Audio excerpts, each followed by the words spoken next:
said that there are a few points of disagreement before the negotiation. Well, that must mean that there's a lot of points of agreement, because there's a 15-point plan floating around, there's a 10-point plan floating around. If he's frustrated about 3 issues, that actually means that there's a lot of agreement. That's point number 1. Point number 2, to respond to each of those issues, and I read it very closely. Let me just say this. I actually wonder how good he is at understanding English, because there are things that he said that frankly didn't make sense in the context of the negotiations that we've had. But to address the 3 points, first of all, he talked about an attack that had allegedly happened on Iran and how that was a violation of the ceasefire. Ceasefires are always messy. An hour after the president announced the ceasefire, the Iranians launched a bunch of missiles.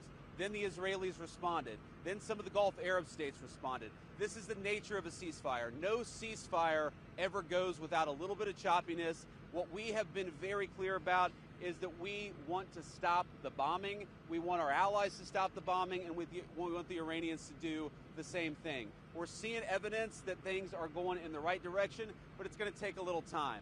The second thing gollybob said, which again I found fascinating, is he said, we refuse to give up the right to enrichment.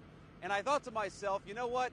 My wife has the right to skydive, but she doesn't jump out of an airplane, because she and I have an agreement that she's not going to do that, because I don't want my wife jumping out of an airplane. We don't really concern ourselves with what they claim they have the right to do. We concern ourselves with what they actually do, and I think the president's been very clear on the enrichment question. Our position on that has not changed. I think the third thing that he said was Lebanon. Okay, and again, I actually think that is a reasonable misunderstanding, but neither us nor the Israelis said that that was going to be part of the ceasefire. Again, we're working with people to try to get through some of these things, but it's really fundamentally, we're on the right track. We got a lot more to do. We got a lot more that the Iranians are going to have to accept as part of this negotiation, but I think we've got a strong hand and we're going to play it well. Thank you all. Have a safe trip back.